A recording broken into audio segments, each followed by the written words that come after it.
This is the New York Alumni Association Cable TV Network. You've heard of TV, haven't you? Milton, you remember every field. I'll tell you. You're an author. You've written at least 10 books, I believe. Am I right? You've written at least 10. Yeah. The what's coming up, you mean? Yeah, what's coming up next Well, in the young life of Milton Berle? If you can take a breath for a minute, I'll tell you. There's a show in progress right now that's going to open up in the late fall of this year, 1992, a Broadway musical based on my life. It's going to be titled Milton and Me, and it'll be at the Palace Theater. It's a Broadway musical, and the star of the show, of course you don't know who the me is, who I'm talking about. Who's the me? Oh, well, it could be your double. Milton and me? No, it's my mother. Oh. Milton and me. And my mother in the show, thank goodness we have gotten her to star in the show, is none other than B. Arthur. So she's playing me. So this story goes back to 1913 when I started out as a child actor. When I was 5 years old, I was the Buster Brown boy. I don't know if you know that. No, I don't know that. Yeah, my name is Buster Brown. I live in the shoe. It's my dog, Tig. He lives there, too. So then I was in silent pictures. By the way, I was in Brooklyn in silent pictures when they were doing pictures in Brooklyn. They were doing pictures in the Bronx and Palisades with Pearl White and the Perils of Pauline, Chaplin, I was out on the coast, Mary Pickford. So How well did you know Chaplin? Very well. Was he as funny as we all thought, or was he off the screen, as funny as on the screen, or was he a different personality? No. He was a genius. He was a genius. There'll never be another Chaplin, unless it's Sidney, his son. But I appeared with Chaplin and Marie Dressler in 1914 in Tilly's Punctured Romance. So, what do you think of the young comedians today on the scene, at the various clubs and on the camera, on the tube? What do you think of the young comics? Well, I could give you a Groucho Marx answer and say, not very often. I don't think of it. But I must say that some of them are very good, some of them are not very good, and some of them should not be in show business. They should be in the shoe business. But you can't put them down because they're trying, and I root for them.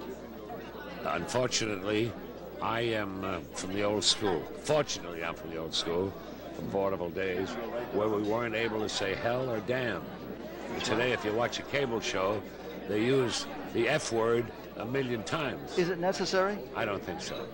Not if the jokes are funny, and not if the delivery's funny, if the attitude, and they know who they are, and they know what they're talking about. Then why do some movies seem to use it 4 or 5 or 6 times throughout the movie when I personally don't think it's necessary, but they use it? Is it a shock value? Yes, that's it. You're talking about motion pictures. Motion pictures, yes. First, you're talking about the young comics. They use it for shock value, and they use it for supposed reality. That's the way that people speak in their character, with all the words. I don't go for it. I was talking to Bob Hope the other day, and Burns, and we're from that school, and we never used that language. We couldn't say hell or damn. I remember very well, I was on Texaco show back in '48, and we had a very big censorship. We couldn't say hell or damn, so I said, I just flew in from LaGuardia on a helicopter. Then I said, I was in Nevada, and I visited Hoover Darn. Then I looked at the camera and said, I can't say the other word.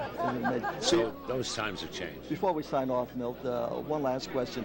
Will your show that will be inaugurated in New York, will you break it in California, perhaps? Oh, no, it won't be broken in here. It's going to be, it's an Eastern show.